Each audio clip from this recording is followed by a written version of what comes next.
presenting Channeling Erik's Hour of Enlightenment.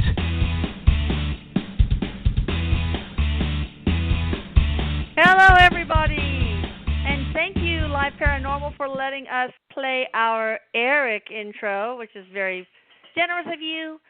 So glad that the show is going on now because we missed last week, but that's okay because we're going to make up for it this time.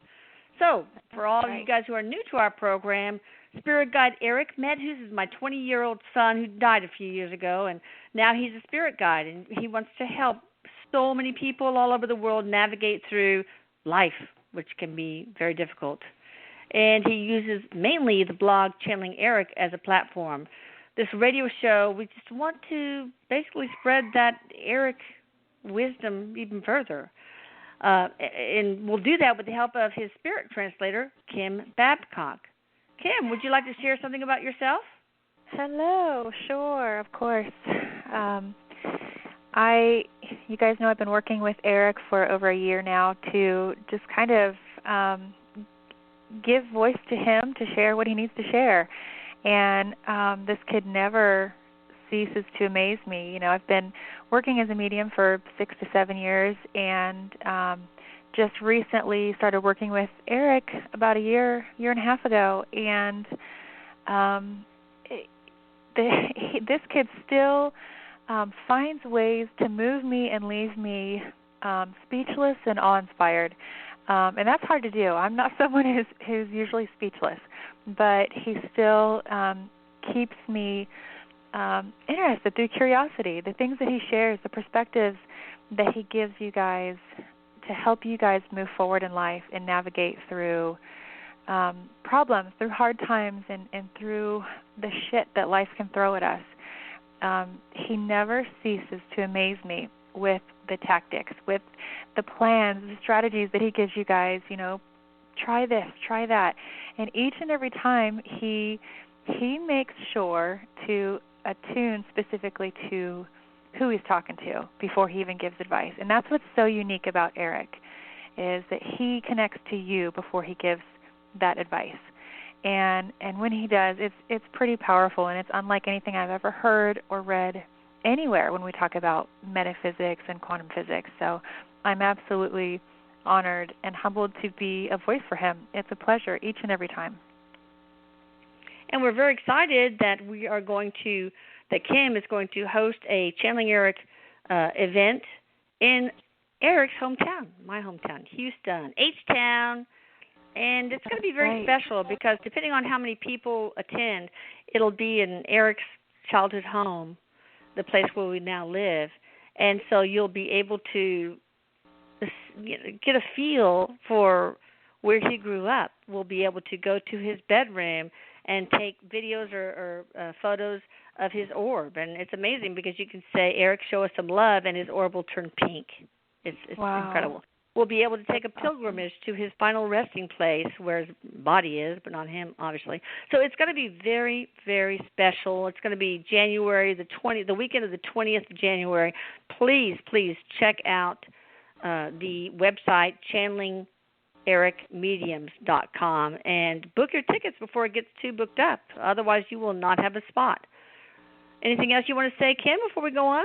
That's right, guys. I just encourage you to keep your hearts and your minds open to this event. The reason why you guys should know, we moved it. It was going to be in Austin, but we decided to move it to Houston to really bring Erik's story and his life full circle. You guys have read about Erik in the books, and you've heard and you've connected to him in so many ways. But the whole essence of this tour, this blog, and what Erik teaches you, we want to bring it back to reminding you guys that this is a real story, and Erik went through these real struggles, and so does his family. And that's why we kind of thought it would be perfect to bring back to his hometown so that you can feel that too, and you can feel that and see that through seeing his home and his final resting place. So I think it's going to be really powerful. I think it's going to be incredibly special to be a part of this. It'll be unique from any of the others. It's going to be one of its own. So I look so forward to it, and I hope you guys will join us. Yeah, I do want people to know that he isn't just a spirit guide. Erik is a son. He's a brother. He was a human for quite some time on this, well, not long enough time on this earthly plane. And, what we went through was a horrible tragedy. And I just don't want people to forget that, Exactly. And I think too, Erik, in the way that he shares himself and his family, and the way that you guys share, it puts such a personal touch to it, where so many people can relate to Erik and what you guys have gone through. And I think actually being invited into his home that he grew up in, and that you guys experienced this, is really going to help other people to be able to relate to, and find strength in their own ability to cope through the ways that you're so bravely opening your home up to the blog members to come in and see where all of this happened. I think just that gesture in itself shows your strength, Elisa, your family's strength, and I think that is going to help people cope with what they're going through, and help them dig deeper and find places of strength too that they probably didn't know they had before. Oh, I hope so. Erik, how are you, my sweetie? I love you. He's like mocking you. He's like, "What's up, my sweetie? I love you too." Oh God, he does that all the time. Well, we're going to do the part 2 of our topic on fear. You said a whole bunch on the last radio show that we had, but there was more to be said, and I'd like you to take over from this point, if you don't mind, Erik. My little pumpkin. He went. He's Aww. like he says there's so much I want to talk about when we address fear, and he gets like that passionate whispery tone in his voice. Okay. He says the reason why he wants to spend so much time on this is because so many people exist in this state of mind and don't even realize it, Mom. He says, and a lot of people that exist in fear are in denial. They'll tell you that they're not acting in fear. They're just preparing. They're, I'm not scared. I'm just prepared. They're preppers. Yeah, yep, that's exactly what he's starting to talk about. So when you talk, when we do even talk about preppers, he says they're preparing for failure. They're preparing, maybe not out of fear, but they're preparing. But there's so much that goes into this that he wants to talk about. He opened his arms up really wide, and he showed me this timeline. So what he's trying to say is he wants to talk about like the concept of time and how it relates to fear. And okay. Oh, he says I want to talk about why, if we choose to look at time, how that instills fear. And this is kind of like something new that he's been talking to me about just in the last week or so. Just with myself as I get overwhelmed, and other people that ask their questions at these events, he'll tell them, your fear comes from wanting control. Wanting that control is rooted in, the uncertainty. I'm uncertain about it, so it feels better to have control. It feels safe. If I think I have control, then I feel safe, and then I feel comfortable. But even in that, he says, it's not accepting yourself or the circumstances that you're in. Rather, it's trying to predetermine like an outcome of something, therefore alluding to the future or thinking about or trying to be somewhere that you can't be, basically, in the future, or even over-identifying with the past. He kind of gets, that's funny. When he was saying over-identify with the past, he got this really gross tone. He's like, oh, fuck that. Like, he just got that real mumbly sound in his mouth. But he says, no matter what it is that you're afraid of, he goes, for Kim, her biggest fear is the dark, which is true. Of all the fears one could have, I'm afraid of the dark. I don't know why. I just can't see anything in the dark, and I don't like it. But I don't either. I don't like, thinking about what could be under my bed. And to this day, I put all my covers around my neck because I'm afraid a vampire will bite my neck. It's like they can't, they really can't. Those fangs can't penetrate, like Egyptian cotton or wamsutta or whatever. Really? Isn't it funny where your mind goes? Yeah. It's so stupid. But go ahead. Yeah, I told him.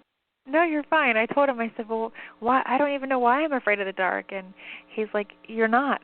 It's where your mind goes when you're in that space. Like all the what ifs, what you begin to entertain. You begin to entertain, well, this could happen, that could happen. But if you turn the lights on, and then all of a sudden you feel like you're in control because you can see, so you stop that thought process. He says, it's an illusion. It's like you begin to fall into your own thoughts, your own patterns of thoughts, and when you believe those thoughts, that's when fear arises. So he wants to get back to talking about, like, no matter what you're afraid of, if you're afraid of losing someone, if you're afraid of hurting yourself, if you're afraid of, you can't pay your bills, he says, what's the common denominator in all of that? Afraid of losing someone, afraid you can't pay your bills next month. Exactly. He's like, you're asking Do I get a star? Do I get a little sticker? You get a sticker, Mom. He's like, you get a sticker. He's like, just one, though. I'm pretty greedy with my stickers. But he says, he says, fear arises when you ask yourself to be somewhere that you really can't be. He says, and he kind of talks about this a lot at these events too, like your body can only be here and now, and when you try to take your mind and your spirit somewhere else, your body can't go. You got to keep all that shit on the same page, mind, body, and spirit, he says. And so when you begin to take your thoughts and your emotional self and try to be somewhere else, that's when fear arises. Fear arises because the body can't go too. He's like, well, unless you're a magician, but we're not going to get into that. But he's just joking. Yeah. But he says, and then anxiety is believing your fears, he says. And, when you begin to, it's like you fall into those illusions. You can't experience any of that ever. It's like a hamster on a wheel, Mom. It's always going to be the what-ifs and the uncertainties. And then he's kind of laughing almost in this state of like, how you would see like a mad scientist like laughing in a way where you're kind of like, dude, are you okay? Like, yeah, like, are you okay? Chill out. Like he's laughing like that, and he says, to even think or believe that you have control over anything anyway is that too is an illusion. You don't have control, and as soon as you try to have control, you experience being out of control. And then again, that's where fear comes in. Fear arises. Oh no, I feel like I'm not in control. Like Kim when she's in the dark. He says she can't control anything because she can't see it. So it's a matter of accepting what you have right now, because that's all you're ever going to have. And as soon as you can't do that, associated with the self-awareness in the now moment, that's when fear is born. But then he's talking about, like, he says, this gets into talking about ego and how ego can hide itself, Mom, and it's actually really sad, he says. Ego can hide itself, and when people don't, he's talking about people being in denial, whether they're in fear or acting in ego. Ego continually needs something to live, whereas just your true self, you don't need anything to continually feed your source, your energy, your awareness. But if you're acting in ego always needs the past to have identity or a life or existence. What about the future? Does the ego need the future? Like concerns about the future, etc.? Yep, exactly. Ego. So anything but the now. Anything but the present moment. Yeah, that's what he's saying.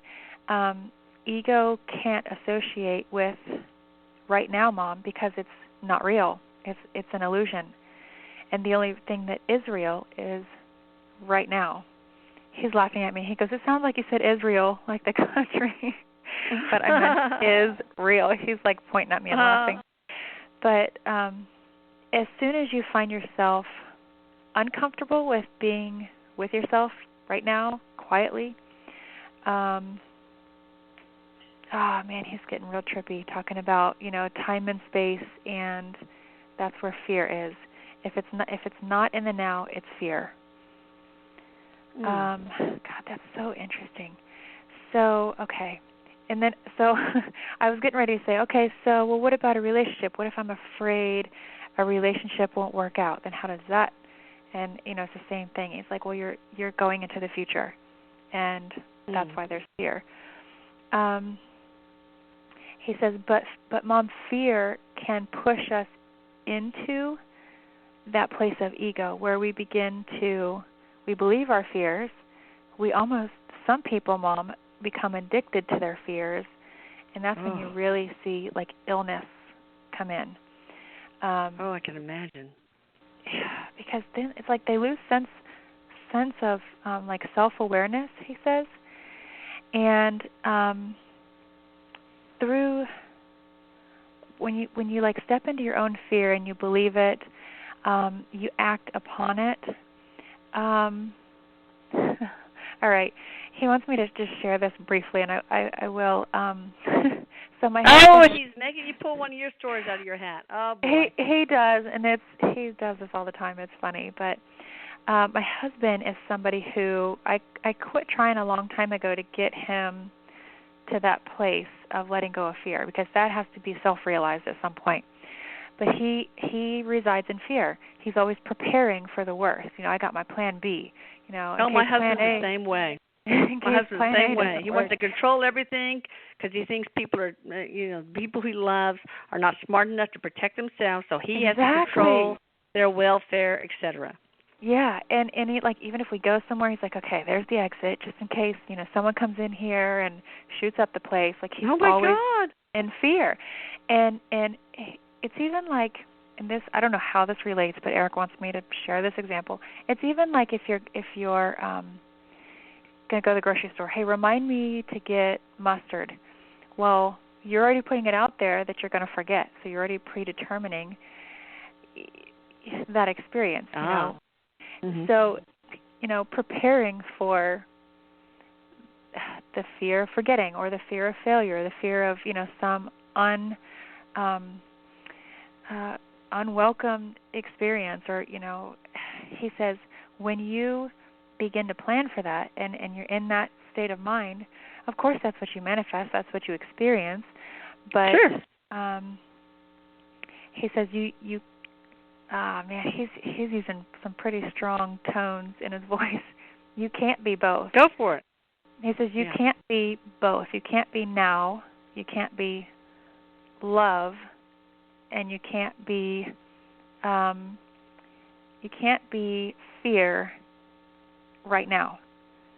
Because if you are truly just with yourself presently, and you forget about the concept of time, and then you have to force yourself to let go of the belief that you have control, and then therefore naturally falling into a place of accepting what is as it is. So there can't be a fear associated with that, Mom. So that is the power of being in the now. You cannot fear.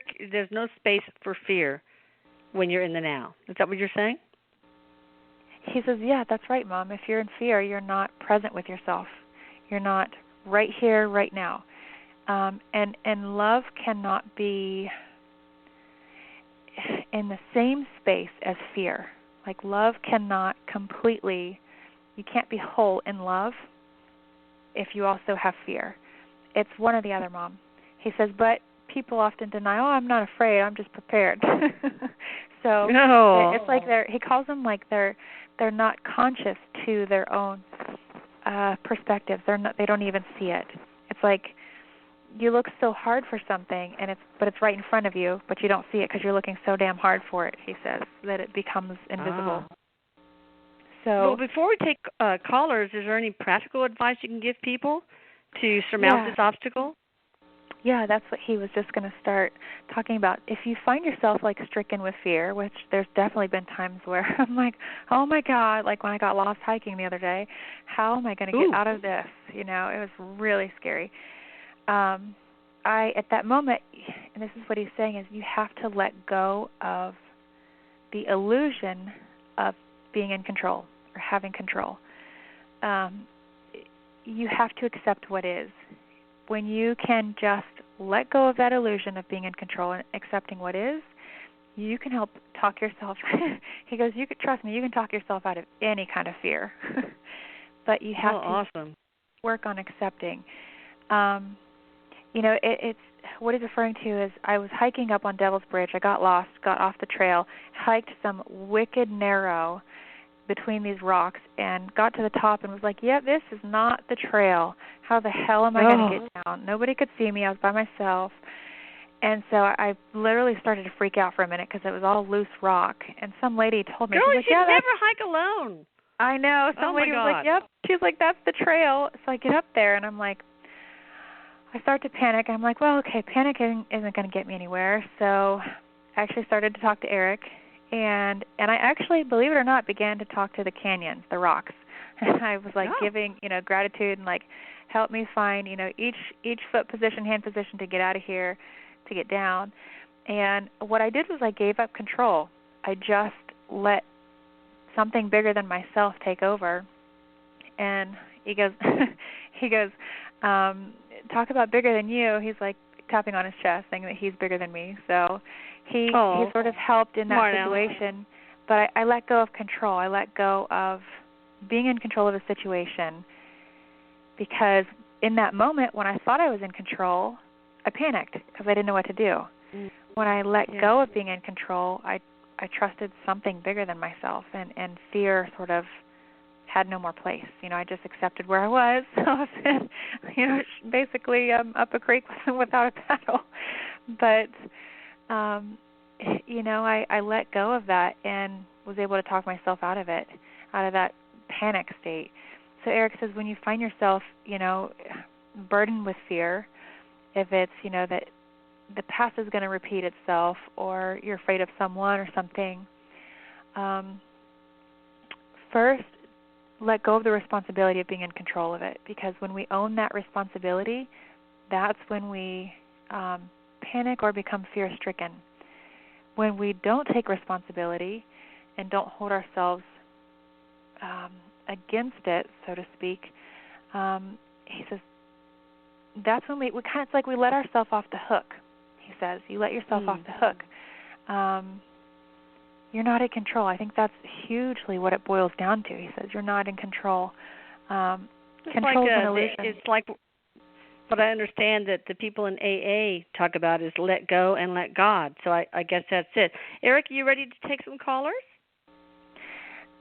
He says, absolutely, Mom. And that's what he's talking about. There has to come a point if you're that fear-stricken where you rely on something bigger than yourself to get you through. You have to say yes to that. Like you have to let go and let God, basically. Say yes to something bigger than you. So you can ask for the help of your guides, for Erik, of God Source, etc. All right, that sounds awesome. I want to also let everybody know that I'm very grateful to liveparanormal.com for giving us this venue to do what we're doing, and we couldn't do it without them. I am going to take the first caller, and this person is from the, come on, click on the button better, Elisa. Come on, you can aim, you can do it. 602 area code. Hi, welcome to the show. Hi.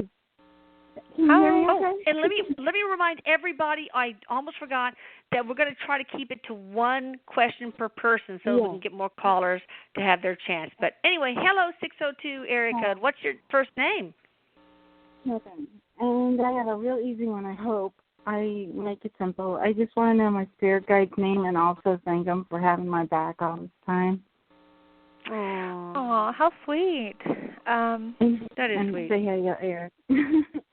Erik says he's like talking with a real wispy. His S's are really wispy. He's like, okay, I'll keep it real simple. He's just bringing forward one guide. The name is Ashtin, like Ashton, but it feels female.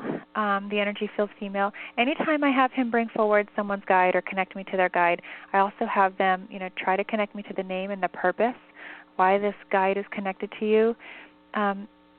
This is more, Ashton is more of a place for you to find and feel connection to your higher self, to your emotional self, because there's a lot of power in your emotional self through your heart center. So sometimes guides come in for strength, he says, for guidance, direction when you feel lost, when you need to be grounded. But I feel like this is more of a connection to your intuitive self, to your heart center, because that's where your highest truth is. And I think that's what Ashton helps you stay aligned with. Good. Now I can Fascinating. have a name to talk to every day.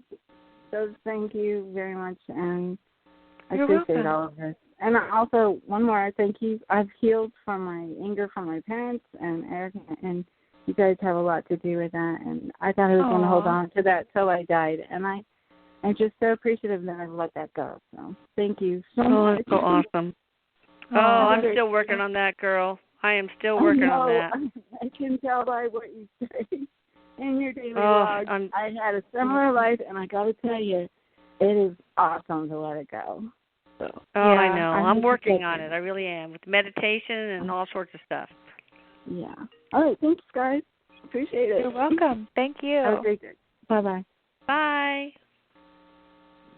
Okay, let's go on to the next one. We have somebody from the, every time I click on the button, I just have to do it twice, I guess. 904 area code. Hi there. Mama Medhus and Kim and Erik. This is Marvin from Florida. It's kind of funny that I got in on part 2. I called a couple weeks ago. What's up, Marvin? How are you? How are you doing? Pretty good. Wow. Something told me I was going to get through again. That's wow. Okay. So awesome. Wow. I'm just really blown away right now. So I had a question from the last time I called in. I got some feedback from my higher self, and I kind of thought about it a little deeper from the initial feedback you gave me, Kim. Mainly about like how you were saying about I was going to be a leadership over I guess it was like specialized towards males or male energy, I guess. Oh, I remember that. Yes. Yeah, and so I was looking at it deeper, and I kind of asked myself.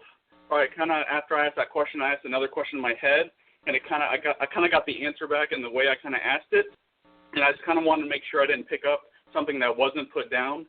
So I was kind of just wondering if I can just get like some, really just some guidance on my relationship, and like kind of that, that's that's what I was kind of asking about too, as like a part 2 question to that.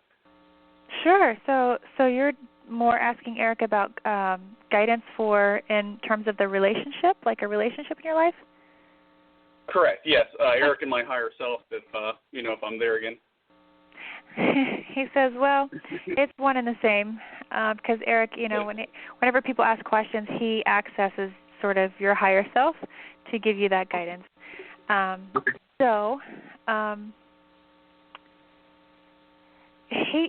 Erik is giving a lot, when he's describing relationship status for you, he's giving a lot of energy that shows and displays movement. So I don't know if you're in a relationship right now, but he's showing a lot of change and movement within yourself. He's actually showing you growing and becoming more confident and able to trust yourself in a relationship.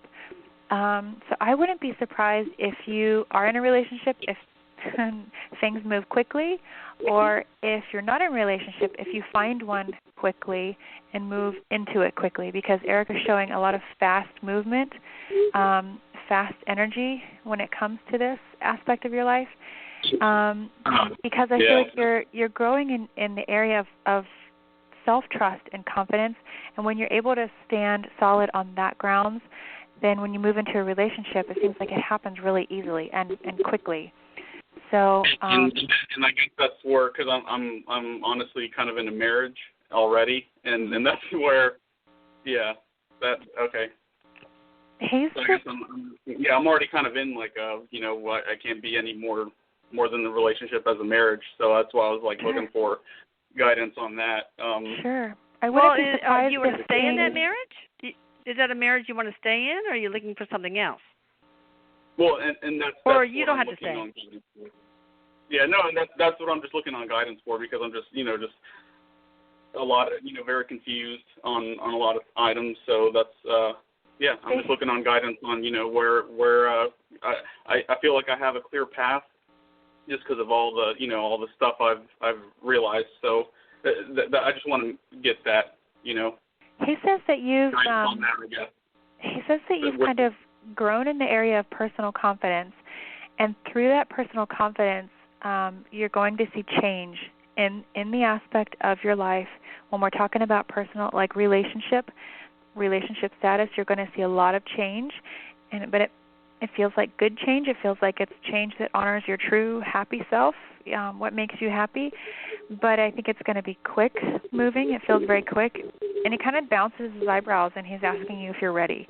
Like when he bounces his eyebrows, he kind of like, I know this is going to sound really strange, but he's like moving his shoulders in a way where he's like flirting with you, but he's like, you ready? You ready for this change? So he just makes me feel like you're in a place where you're more confident, you're more sure of yourself and what you want. So I think that's what's going to contribute to this, these changes and the swiftness of these changes. So. Well, I hope that helps you. Does that help you? It's something I'll definitely reflect on, and I really appreciate the time that you guys took to answer my question. Oh, sure. You bet. Thanks for calling in. Thank you. Okay, let's see. I've got one from the 512 area code. That's probably Austin or thereabouts. Oh, cool. Hi, how are you Austin. doing? 512 area code. Where are you calling from? Austin. Awesome. I knew it. How are you doing? What's your first name? This is Billy. I actually emailed you last night. Billy. Oh, okay. Go for it. Yeah. I'm sorry. I'm so excited. Thank you guys for doing this. Sure. My question for Erik, I'm kind of trying to develop clairaudience.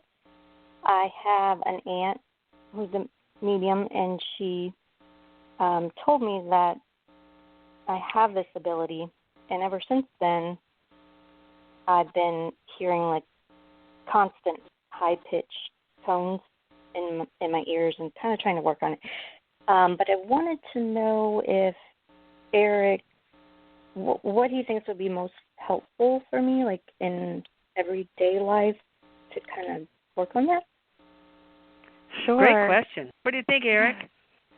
He says, you're pretty cute. Aww. When you say, like, I kind of think I have, he's like, isn't she cute? How, like, gentle she is. He says to tell you, if there's one thing he's like, and he's been kind of ranting and raving about this lately, if there's one thing I can tell you, it's to know that this is who you were first. We all were clairaudience, clairvoyance, before, taking on our human physical form. And kind of almost makes it a burden where he says, like, having to listen through our human ears. So he says to tell you that your family didn't tell you anything that you didn't already know, but it was a matter of having it validated. But now, he says, in working to develop yourself in this way, he says it's just like when Kim channels spirits, he's like, If she wants to talk to me, she puts her focus on me. If she wants to talk to someone else, she'll put her focus there. So the same thing with you. If you want to work through clairvoyance, have at it, he says, because it's there for you too. It's just a matter of where you put your focus. When you hear these high tones, it's becoming more aware of your surroundings through clairaudience. He's just being he's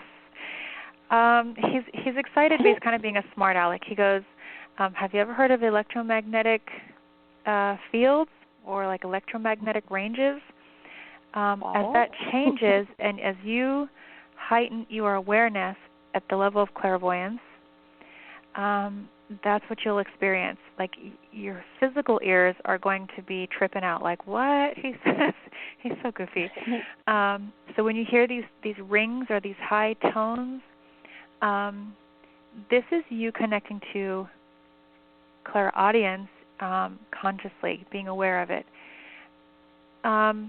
But he says if I can encourage anything, and he has that like passionate whisper tone again. He says, just trust yourself what you hear. You don't have to go ask someone if they heard it too, or you don't have to have it recorded to know that you heard it. If you heard it, you heard it. Don't talk yourself out of it. Like, and he's getting real passionate about it. He's just encouraging you to trust what you hear. That's the hardest part, he says, because we're so used to. What's the biggest practical advice do you have for her to develop her clairaudience? He said, Mom, just shifting your awareness. He says, I could tell her to meditate, to play certain tones of music or this or that. He says, but it's just shifting your awareness to listening beyond what the physical ears can pick up. It's like, it's like telepathic communication, Mom. Like that's what he's talking about. This is what I see when I talk to Erik. I feel more like we merge, and that's how I feel like I hear his thoughts rather than like waiting for him to tell me something. We just merge, and somehow I translate or channel the energy of the information that way. And you complete each other's sentences. No, he's encouraging you to see yourself doing the same thing. Like if you want to channel a message for someone, merge with their energy first. If you got Rosy sitting in front of you, merge with Rosy and see who's connected to Rosy, because he's singing like that. Oh God, if the arm bone's connected to the, Oh yeah, right. Everything's connected, Mom. He says we all know that. So if you merge with Rosy, you're also merging with. Well, how does she do that? How does she merge with Rosy? He looked at me and he goes, he's such a cheeseball. He goes, this is why I love my mom so much. because I'm difficult. Because you ask those questions. Inquiring minds want to know. That curiosity. Inquiring minds want to know. Yeah, this is where we get into being a sentient being, like feeling, listening in a clairaudient way, not with the human ears, listening through clairsentience, like through your sentience, through what you feel. It's a whole different way of listening. We're so used to putting our listening, associating it with our human ears, but now it's going to be more of like listening to everything around you. He goes, you think you could do that? So all it takes is trust.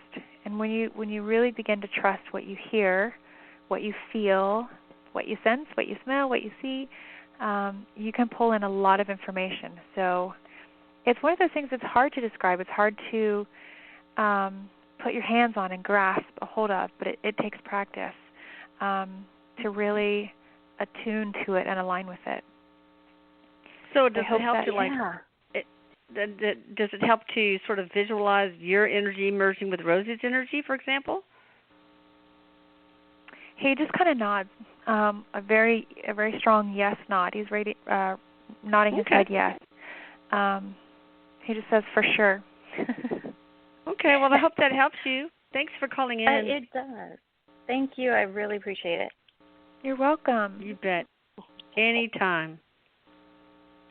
All right, let's go on to, let me guess this one, 210. Is that from San Antonio? Hello? Hi there, how are you doing? Welcome to the show. Where are you from? San Antonio. This is Mike from San Antonio. My wife and I.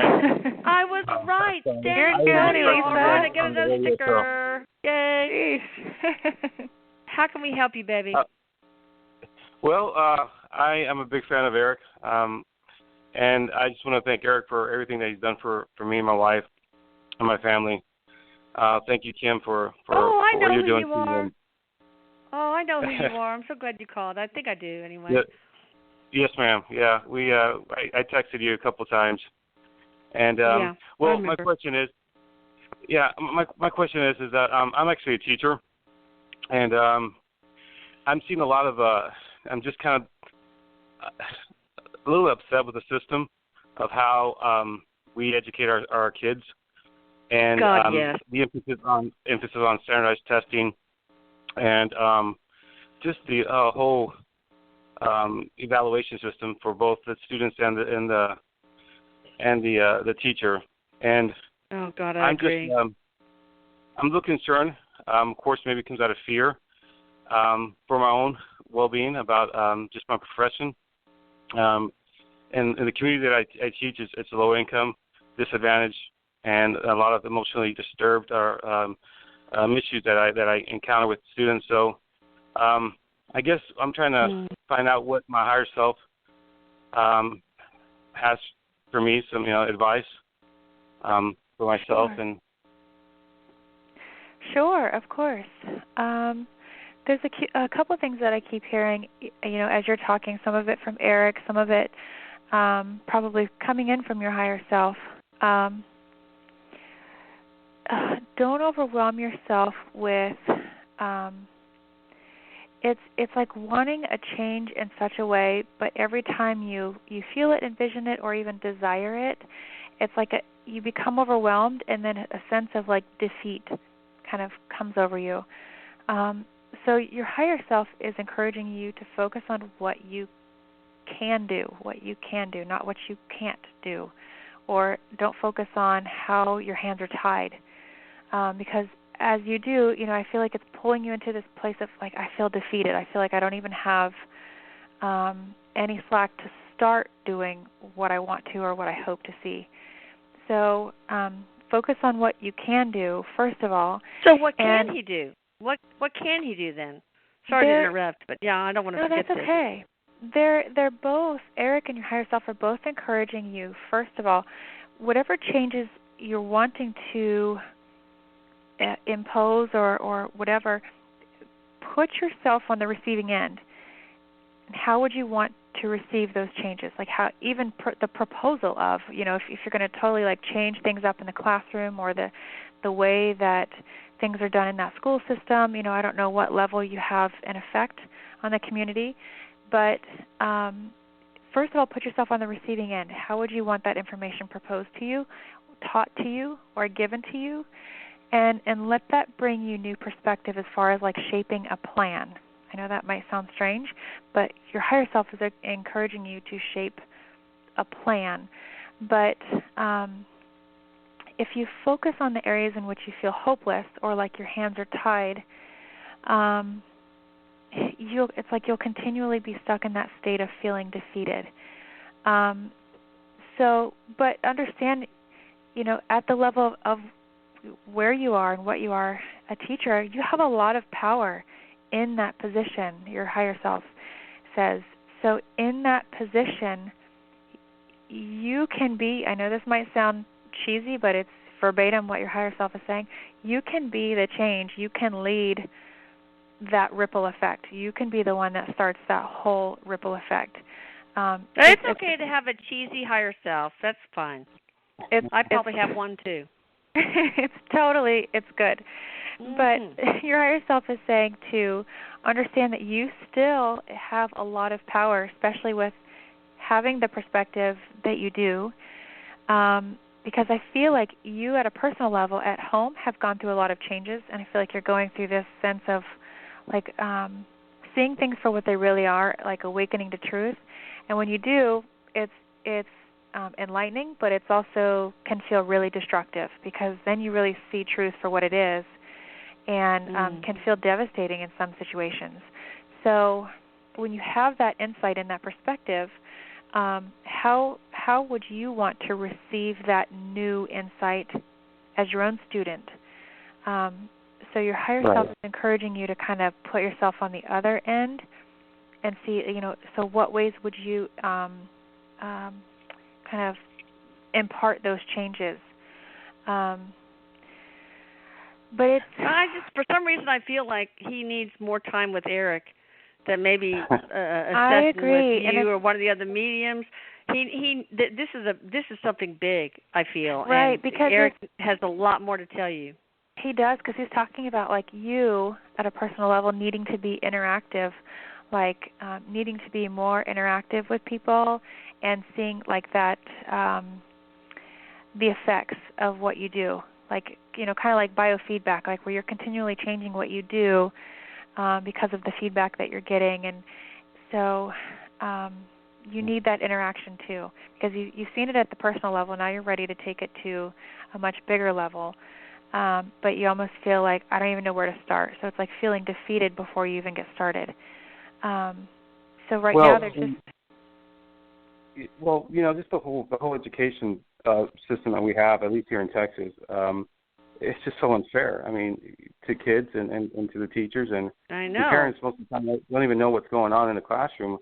And so we have students sitting in desks 8 hours, 7 hours throughout the day, and all we're doing is teaching them how to take a test. And we don't really think we're teaching them to particularly think, but there's no creativity. And he says you're teaching them how to rely on something other than their self, whether it's the testing, the books, the materials. It's very much an outside, creating creatures that are dependent outwardly instead of on the inside, depending on themselves. Well, to wrap it up, I really think that you need to talk to Erik, for a full hour. I mean, this seems big, and it seems like you can do something to help.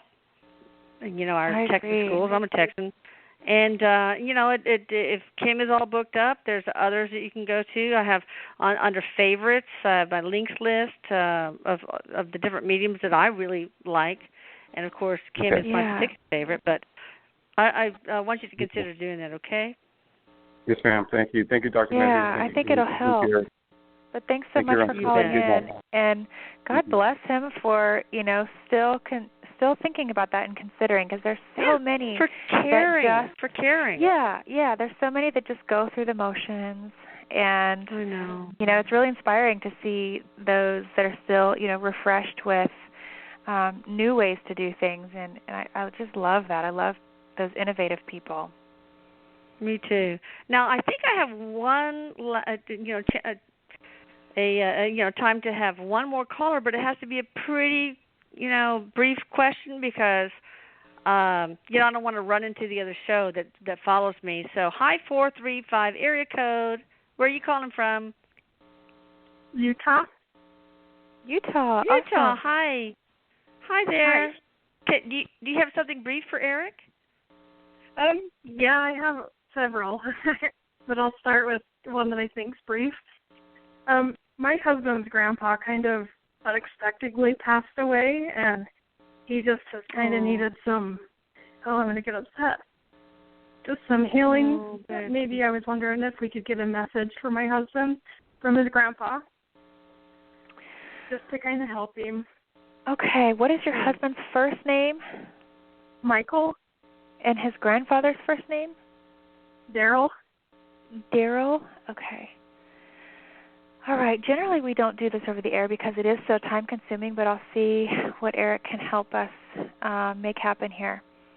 You know what? It's the first thing that I feel and I pick up on is that between the two, it seems like, especially on your husband's end, he's carrying guilt associated with, I don't know if they had words before passing or weren't on the same page emotionally before he lost his grandfather, but it's like he's carrying guilt about not having closure with him before the passing, though, not because of the passing, but before the passing. It's like they weren't on the same page, or there's some sort of space or distance between the two of them before he passed. And it seems like there's a lot of heavy emotions carried by your husband